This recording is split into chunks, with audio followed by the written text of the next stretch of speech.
Everyone, please give a warm welcome to Shelley and Andrea. Hi. Okay, is this working?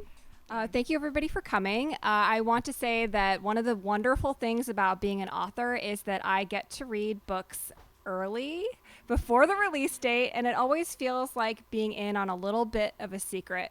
So I have read He Who Drowned the World, and I have to say, for those of you who are buying it tonight, it is incredible, and you are in for a treat. I absolutely loved it. The characters are amazing. It's just meticulously plotted, and it's just fabulous. It broke my heart and then put it back together again.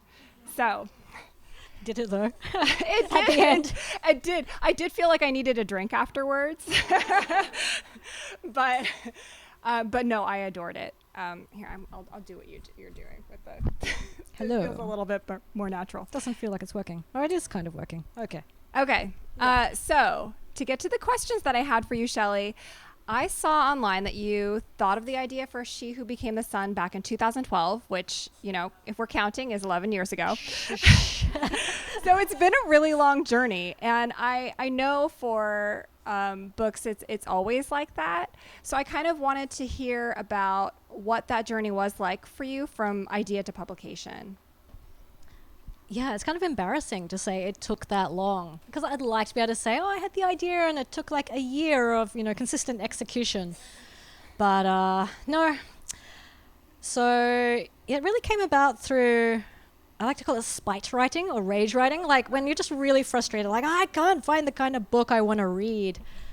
And I guess I just wanted something like now I've come up with a super cunning term just recently. I'm calling it emo fantasy. It's like super intense, angsty, everyone's got all the feels, highly melodramatic.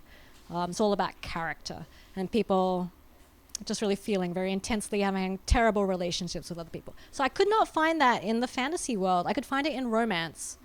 But now we have romantasy as a genre, so the world is coming around to my point of view. But at the time, I was like, I love fantasy, but I can't find the kind of fantasy that I want to read. So I had some friends, they're all amazingly talented writers, and they kind of herded some of us together and sat us down and said, you guys should write original fiction instead of writing fan fiction. Love fan fiction, nothing wrong with that, but they're like, you have stories you want to tell. So we all sat down, okay, we're going to write the books we can't find. Little did we know it'd take 10 years. But 10 years later, we all have books out. All the people who were at that dinner who sat down and made the pledge succeeded. So it can be done.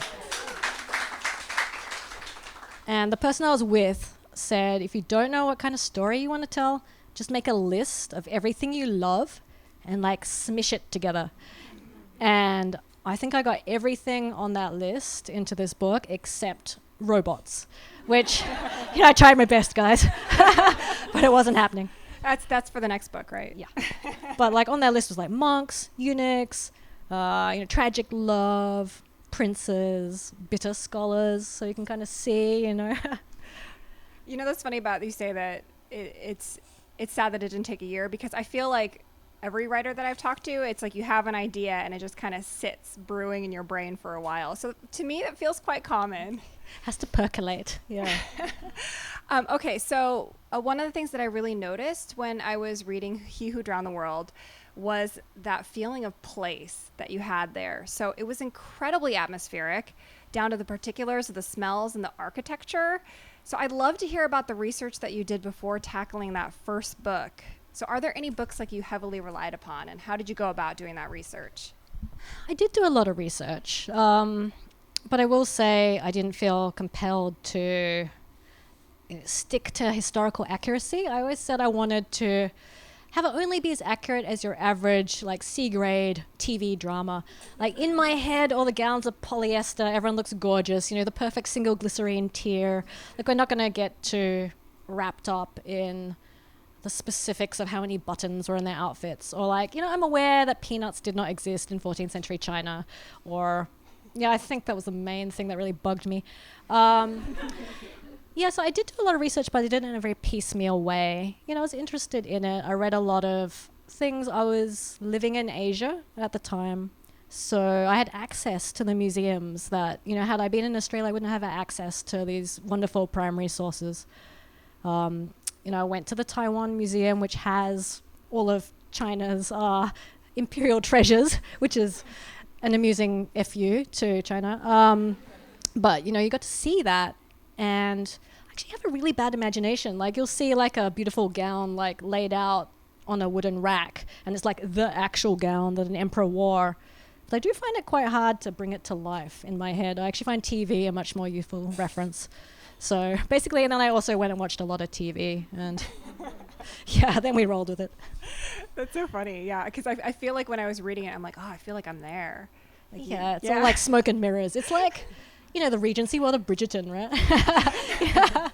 That's the equivalent. It's funny because I do something similar too, and then I'll have people emailing me like, oh, like what historical era did you base this on? I'm like, oh, right. I got that feeling when I read your books. Also, I was like this Asian fantasy with the exquisite details. Oh yeah, I was all making that up mostly. Yeah. It's about the aesthetic. It is about the aesthetic. It's about the vibes. Yeah, right? You just have to pick an aesthetic, pick a vibe, and then just stick to it, right? So other than the peanuts, like, was there any like really interesting fact that you uncovered while you were doing your research? I'm not sure if it was. Oh, researching monasteries was really fun. Like, I'm obsessed with monks. I don't know why. Like, I just love this idea of, that there could be a set of rules and if you follow all the rules, you could be a good person and your life will be easy and you never have to angst about anything or make a hard decision ever again. I know that's not actually what being a monk is like, but it's kind of an appealing fantasy. But then when you read about the reality of monasteries, you're like, oh, they're regular guys like anyone else. They're they're just a bunch of people. Who may have ended up in a monastery because they're poor, not necessarily because they chose to be particularly devout, in the 14th century. And some of the accounts I remember reading, there was a Westerner who went to live in Korea in like the 1950s. He went to live in a monastery. And all these sorts of exquisite details about the shitty food they had to eat and how your back hurts when you sit down for too long. But also monks are not supposed to be interested in status, but because these are young guys, they would get in like competitions of how hardcore they could be at withstanding physical pain. So they would be like, I am more Buddhist than you. I can hold my hand in the candle for longer. And you would have these guys who would do it to prove their point, their macho-ness. They held their fingers in the candle so long they burnt their finger off. And then they would like swagger around the monastery, like kind of being like, look, I don't have a finger. I'm so devout, Yeah, I don't think people change that much, apparently. Yeah, apparently. Okay, so that brings me to your characters, which I think are just incredible. They're very damaged, and they're lashing back at a world that refuses to let them be as they are. Yet they're very easy to empathize with. So what really resonated to me was their contradictory natures. So one of the things that we're so often told as writers is to make sure that our characters are consistent. But people are inconsistent. So how did you go about walking that balance between like making your characters consistent, but then also like consistently inconsistent? Oh, that's a hard question. Well, it's like, I just feel like they're so contradictory in that way they feel pride about something, but they also feel shame about it. And I'm like, oh, but that's so human. Yeah, ambivalence. Well, I mean, I don't know how I did it, but I am very drawn to that idea of feeling the two contradictory things at once. People often say, could this book could it have been a translation from Chinese of a book from China? And I'm like, no, I'm a diaspora writer and I have a diaspora perspective. And, that comes from having grown up in a white majority country. I'm going to say, like, when I came into this room, I was saying to Andrea, I'm like, this is the most diverse crowd. This is the most crowd of people like me that I've ever spoken to in my life. Because in Australia, the book world is very, very white. And where I grew up in the 90s, in one of the smaller cities in Australia, it was very white. And Australian media had no people of colour whatsoever. And even the American media we got at the time, we had Keanu Reeves, we had Brandon Lee, then Brandon Lee died, and then we had no one. So great, you know. So, you know, as a Asian in that environment, you want to be proud of your culture. You want to defend it against what feels like a hostile majority at the time. But then at the same time, this culture that you're very proud of and you'll defend to the death against the white people, like, you eat dogs. You're like, fuck you. But then it didn't accept certain parts of many of us, and that part was queerness. You know, and to some degree, like, filial piety. Like, you know, I feel it baked into my bones, which is why I loved watching K-dramas where everyone's, like, kneeling to their ancestors and stuff. I'm like, oh, I feel it. Like, you're doing so well. I should be doing this. Oh. But, you know, I was brought up in an individualistic society, and my parents are like, you should do this, that, and the other. I'm like, no. So feeling that, like, being torn between two things, you know, shaped me very much. And I think all my characters feel a bit torn about, you know, do I follow duty? Or do I follow, you know, my heart? You know, do I take revenge for my family that was murdered? Or do I, you know, fall in love with the person? And sometimes love is not enough. Anyway, spoilers. It's definitely not enough in your stories. I'll say that. Okay, so I'm very disappointed that you couldn't tell me how you did it, by the way. But I'll move on to the next question, which is plotting. So I thought the plotting of both of your books was very meticulous. What's your process like when you're plotting these things, and how much changes from your original intention to your final draft? I have a cheat, and it is writing historical fiction. The plot comes pre-made. So I used to write fanfic, you know, which back in the day used to be very ashamed of this fact, but now we can all spread it to the wind. I feel very inspired by having a pre-made framework, like a world to play in, and you know, history is the ultimate framework and world to play in. So I had a pre-made set of events. So that made it very easy. I just had to decide which ones to keep, which ones to, like, I did play with the timeline a lot because, you know, a lot of the work in these two books is character driven. It's about relationships. I feel like this actual period of history took 30 years, and it's quite hard to then put in romantic arcs or develop relationships over that same time span. So it's like, okay, we're going to take all the same events, but we're going to squish them down to a more manageable period. And my dirty secret about plotting is I write in Excel. So Excel is the worst. But it's just, sometimes you just need the clearness of the grid. So because I have multiple points of view, as many fantasy books do, so you just put all the characters across the top, you put all the events that you know down the side. Yeah, there you go, right? Yeah. And then just make the grid, and then you fill in all the little boxes with the scenes, and you'll have a book. And then you absolutely stick to that. Or do you? Yeah, sure. Yeah, right. The roadmap. But actually, no, I do stick to it. But what happens that is very changeable for me is the characters weaving their way through those fixed plot events. But for me, the plot always stays the same because it's not as important to me. I don't feel like it's doing the heavy lifting of the story. Yeah, it's very, very character focused. But it still felt meticulously plotted, I have to say. So it's very kind of you to say. So your characters do terrible things to each other.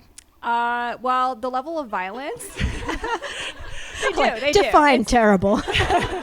So while the level of violence is really intense, I noticed in these books, a lot of it is kind of like off screen and recounted by other characters. So that feels like a deliberate choice. So can you talk a little bit about that and why that was a choice that you made? Yeah, I'm an absolute wimp. People who accuse me of writing the most violent book of all time. I'm like, have you read any of those like Chinese books of suffering? There's one book, Red Sorghum by Mo Yan. It's pretty old now, but it has the most graphic scene I've ever read of someone being flayed alive. And I'm just like, oh my God, I wanted to like actually throw up. So yeah, we're not going there. But people do get flayed alive in my book, but it happens off screen because it did happen in that period. I'm not particularly interested in super realism. I don't think depictions of gritty violence necessarily is even Yeah, I know some people have realistic. accused it of being grimdark, right?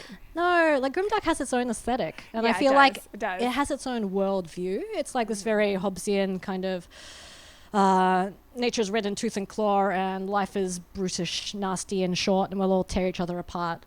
But my aesthetic comes from the Chinese dramas, and it comes from the tragic romances that preceded those Chinese dramas, where everything is tragically beautiful. And yeah, it is a violent world, but with moments of intense beauty then tragedy. So it's a different aesthetic.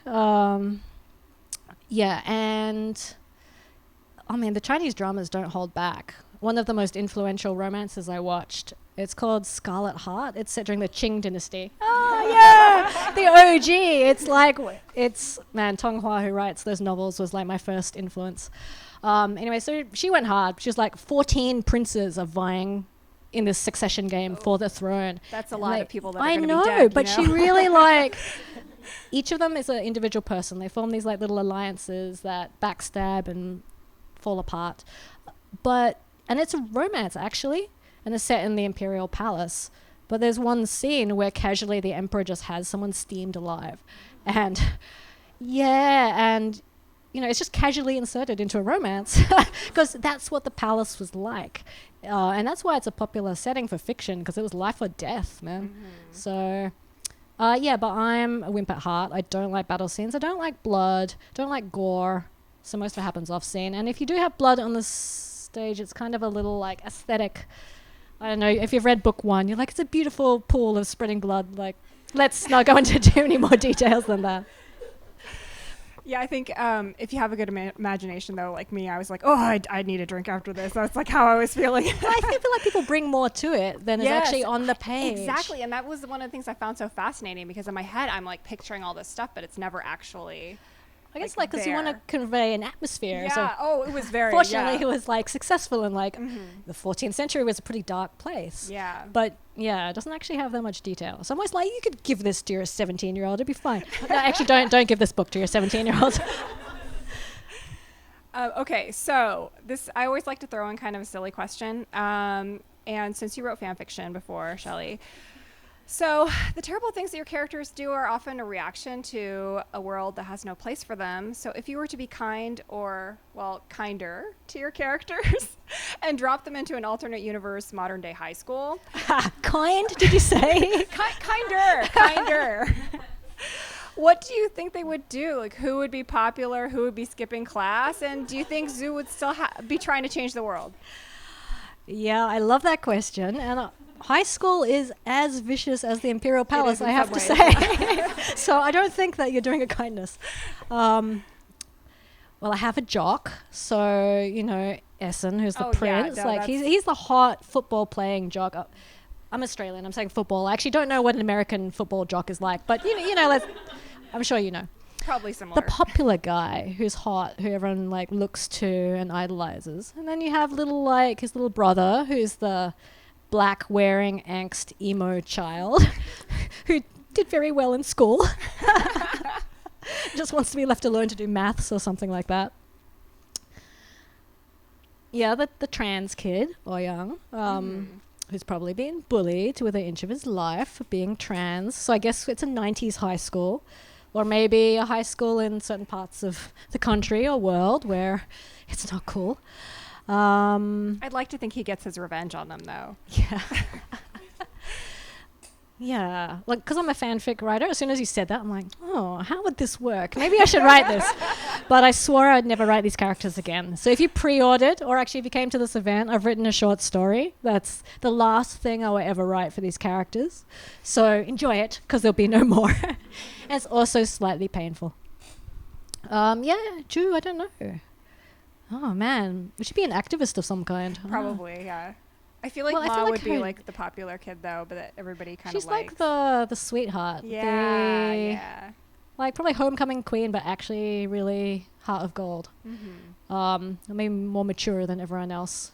Yeah. Yeah, I don't know if you would need to have an equivalent. Like, that's the thing. Like, these characters are of a time where you could not be yourself. Yeah. If you bring them into a milieu where they can, and a lot of their dynamism is gone. Like, it's like, she could be whoever she wants to be, what's holding her back. She's so buoyant, though. I feel like she would definitely be doing something. A trickster character, yeah. What you got up his sleeve? I don't know.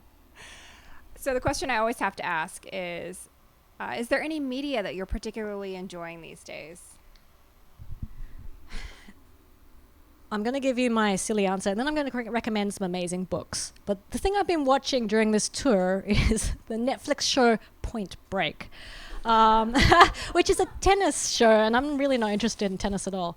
But I consume a lot of non-fiction because I'm really interested in people. I really like exploring characters and how screwed up individual people can be. And there's an Australian tennis player called Nick Kyrgios who is mixed race. He grew up in Australia. He grew up in Canberra, which is a super white town. He's Greek Malaysian, and he's very visibly a brown person in Australia in tennis. And this is a documentary that follows the lives of the upcoming young players. And, he talks about the weight that racism has had on him and how it cast him as the bad boy. And then he was like, okay, I'll be the bad boy. I'm like, this is very relatable. So he's there, screaming and cursing and throwing his racket down and, seeing the way that people then respond to that by reinforcing that even further, like, oh, you're useless, you're trash, you're polluting Wimbledon with your brownness and your I think they just said, you don't belong here. It's like, damn, well, I feel for that guy. But he's so screwed up and maybe a little unlikable and has also been accused of domestic assault, which I don't know the outcomes of that. Anyway, but these kind of broken people are very compelling to me. So I was like, I noticed. I also highly recommend the Formula One show, which is an excellent example of building a narrative around very tenuous elements of reality. So the script writing in this allegedly reality show is excellent. But I am obsessed with Lee Mandello. Do you know this author of amazing queer fantasy horror? Perhaps you do, Andrea. So Lee has a new book out that, no, I'm going to do that annoying thing. I have obtained an arc of a book that would not be out for another year. It's called The Woods All Black. And yeah, see? It's Appalachian. And it's about small town bigotry against trans people. And there's monster fucking and queer rage catharsis. And it's just viscerally satisfying. I've been on this odd, Kentucky kind of. So I've been reading Starling House by Alex E. Harrow. Oh, I loved that. Yeah, I've only read a little bit of it so far. If you've read any of Alex's work, peak vibes. Peak damaged boy and feral girl. It's and a creepy ass house in grim ex-coal town Kentucky. So we've got Appalachian monster fucking. We've got the Kentucky haunted gothic house. I've been reading Ada Limon, the poet, who I think is also based in Kentucky for some reason. And is it David Copperhead has been on my I listened to a podcast about her talking, and it was just so compelling. I need to pick up that one next. I'm like, for some reason, I'm here for you, Kentucky. Never been there, probably will never go there in my life, but I'm feeling for it. Couldn't point to it on a map, I don't think, either. Yeah. Yeah, I've seen those maps where people from other countries try to we can fill out the edges. It's the stuff in the middle that's really difficult. Nebraska. Is that a real place? Is Nebraska? Sorry. It is. It's a state, right? It is a state. Yeah. Had a moment there. You're good. So we talked a little bit before people came in about that you were not going to write these characters anymore, and you're thinking about doing second world fantasy. So can you tell us a little bit about what you're thinking about working on next? Yes, and then I want to ask you a question because I need to pick your brain about secondary world fantasies. So I am thinking about it. I'm done with Imperial China. I'm sorry, I'm done. But in a way, I feel like I don't need to be in that space anymore because what we've seen, I have the Poppy Water thank for, I think, really proving the case to publishers that there is an appetite and a market for Asian-inspired fantasy. And we've seen just this wave. And some people have negatively called it a trend. And I think it's not a trend. All these books are individual and different and have a different perspective by Asian authors, whether they be diaspora or from Southeast Asia or from Asia.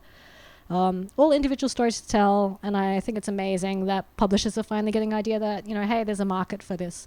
So anyway, I don't there's heaps of it now. I don't feel the need to be writing this anymore. I've done my contribution. You've done your part. And now it's time for the really fucked up secondary world where I build some really creepy cultures from the ground up. Really kinky and disturbed. We'll see how much the publisher lets me get away with. But, in creating, when thinking about, like, I want to build a world, like, I literally have no idea where to start because it's a blank slate. You don't even know what it looks like. Then you have to put cultures in it. You have to put people in it. You have to put a history in it.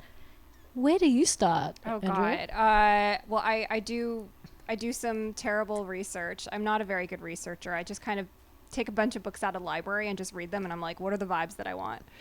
That's like, How do you even figure out what books to take out? What do you just like research? You've got an idea. Yeah, well, I kind of think of like, well, what is the environment like? Mm-hmm. That's basically where I start, and I'm like, well, what environments are like that in our world? And then I'll go and I'll say like, okay, well, how do those people live in that environment? And then I'll kind of just pull like details like that from there.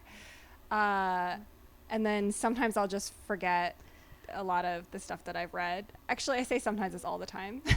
Are you going to say anything about your new project that you just handed in? Congratulations about the world. Thank you. Too soon. I was telling Shelley about how terrible I was feeling about it, because when you are working on something and you're about to hand it in, what you're doing is you're looking at everything that's wrong with it and how to fix it. So by the time you hand it in, you're like, I'm a terrible writer. And I think it was somebody in our bunker group that said it feels like handing in like a macaroni necklace to your teacher. Like, here. It does. You're like, I'm sorry. It's broken.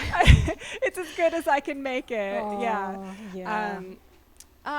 But my sister's been reading it. She thinks it's good. So I'm like, all right, maybe there's something worth saving. I mean, you have told me the premise before. I will not spoil it to the group, but I mean, it's amazing. The world is so rich and unique. I hope so. Because after I've been reading it so many times, I'm like, oh God, this is so boring. Like, people are going to be so bored with it. So but yeah, I mean, I can't pitch it because I'm not at that point yet. Yeah, I know the feeling.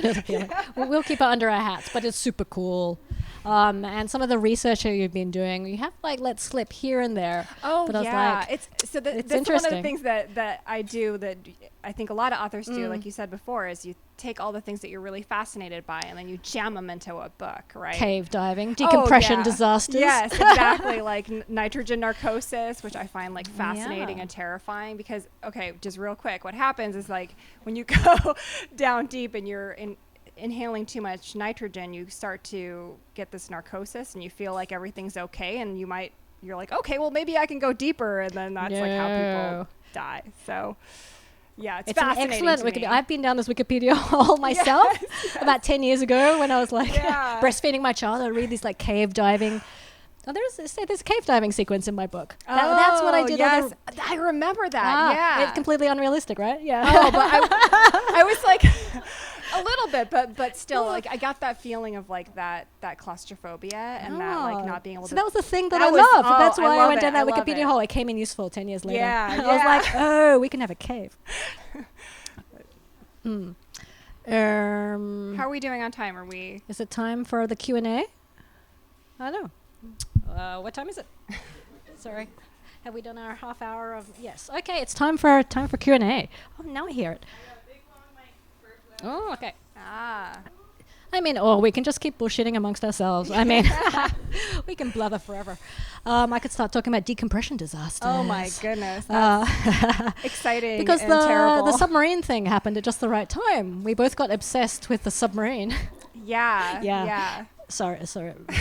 I mean, it was oddly compelling. Let's put it that way. It is oddly compelling. I did forgive me, a deep dive on that. So. I see what you did there. Yeah. That's why they pay us the big bucks. Right.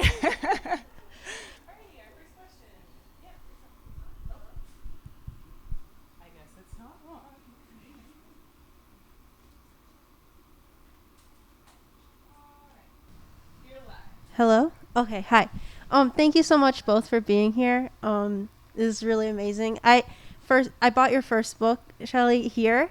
So seeing you talk here, like, this is really awesome. But anyways, my question is for you.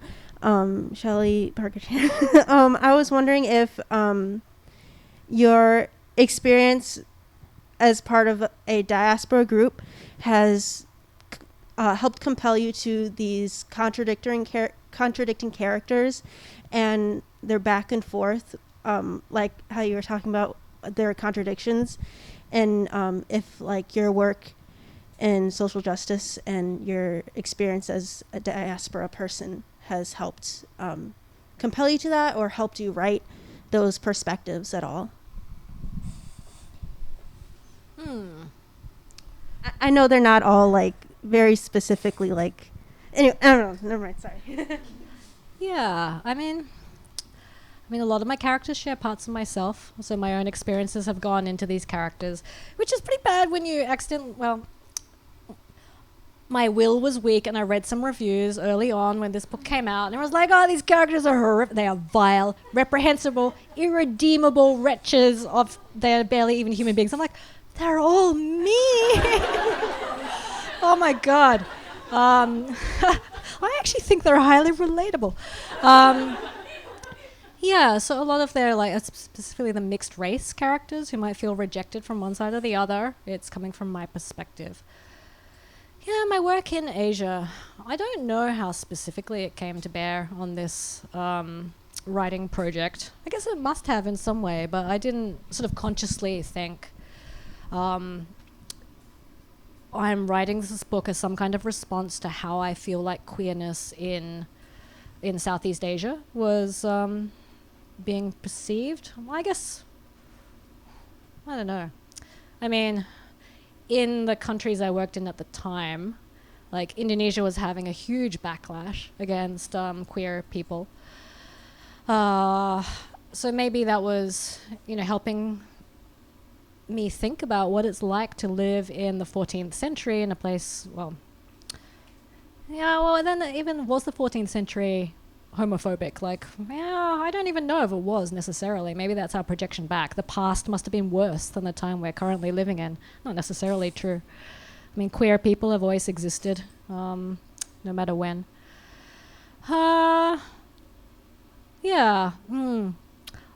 It's one of these things where I can't really pick it apart and say, I'm sorry. That's a very unsatisfying answer. I guess it's all in there somewhere. Next question. Yeah. How or when did you decide to make it a duology instead of a standalone or a trilogy? My agent in front of you is laughing slightly. No, I'd initially conceived of it as a trilogy, but only because everyone around me was writing trilogies, and it seemed like if you wanted to write a fantasy series, it would have to be a trilogy. It seemed like the kind of status thing, I have 3 books, and and they're big, chunky books. But because publishing is kind of weird, you don't know how many you're going to sell. So I had to write the first one as though it could be a standalone, even though I had sort of mentally prepared for a trilogy.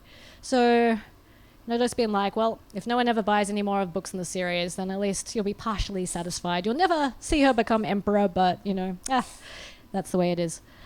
So, and duologies were hot at the time. You've seen some very other successful duologies come out. Who do we have? We have Judy Lin has a duology, Asian fantasy, and we have Sulin Tan has a duology of fantasy. I guess Asian fantasies just come in duologies these days. So I think it worked out for the best. It did make me have to be very conscious about which parts of the story I wanted to tell. But at the same time, I had to cut out some other parts. I did want to have a whole book that was just juicy imperial palace drama. So instead you get 1 act of that instead of a whole book of it. But I think it makes for a tighter read. So it's the good bits version, which I think is what you're aiming for when you write a story anyway. So, and yes, there are no more books. This is done. I always have to say, like, it's a duology. It's done, guys. There'll be no more. Next question.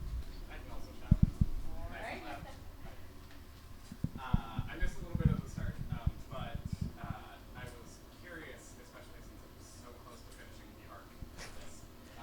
What was it like to write Ma, who is this empathic, beautiful thing, when everyone Like, someone has to be not a wretched human being, right? Well, actually, so my spouse, earlier, like when I was telling him about the outline of this series, and I was detailing every wretched individual that populates it, he's just like, can you just make one decent human being? Actually, no, one good man, he said. Just make one man who isn't horrible. So that's how the best friend came to be, Shudar, who I have to say is like all the straight girls who ever read this book come to me like, he's my favorite character. Like, yeah, I made him for you. The hot BFF. Yeah, but I always felt like I needed a voice of compassion who could show, because we're living in a very patriarchal world, and the point is that this patriarchal Confucian world is one of cruelty and violence and domination by a particular kind of person. I needed someone to be the voice of what else we could have, to show. I don't want to get into too many spoilers, but I think Ju is headed off in a very dark direction. If you know the history, this emperor was a tyrant who did not hesitate to kill everyone who had ever helped him gain the throne. And it was known historically, the figure Empress Ma was the voice of reason and compassion and mercy for this tyrannical emperor.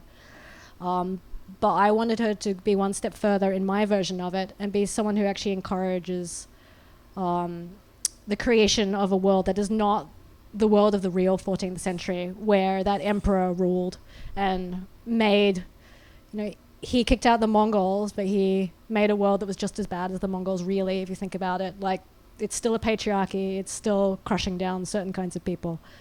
So I wanted a different kind of emperor, and Ma is the one who shows her the way. And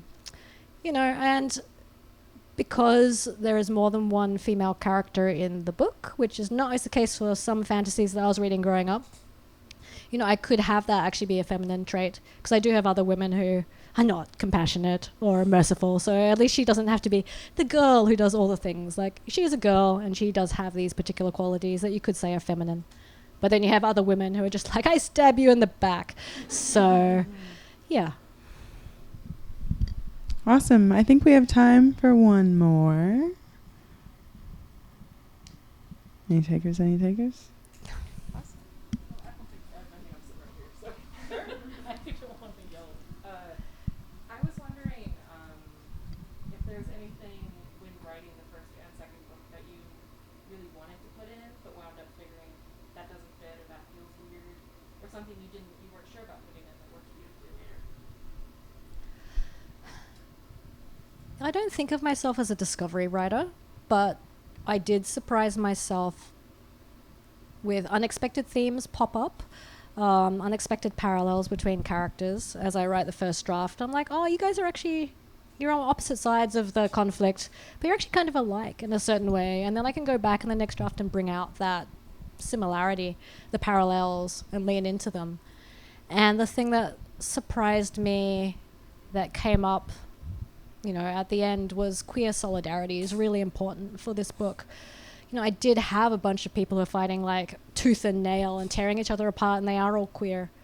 But there was like, they are, I think I can give them that moment of recognizing that they're alike, which was not in earlier drafts. And I thought, oh, this is a story actually I want to tell.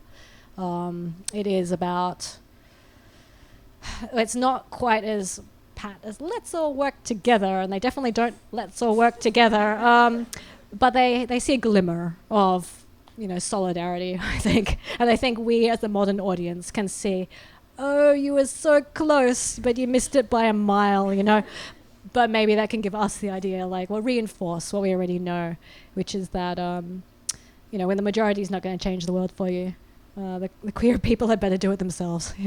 So yeah, that surprised me actually. Amazing. Everyone, please give our stars a round of applause.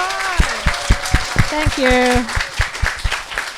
And thank you to Andrea for being such a gracious host. Thank you, Andrea. No, it's I'm so happy to be able to do this.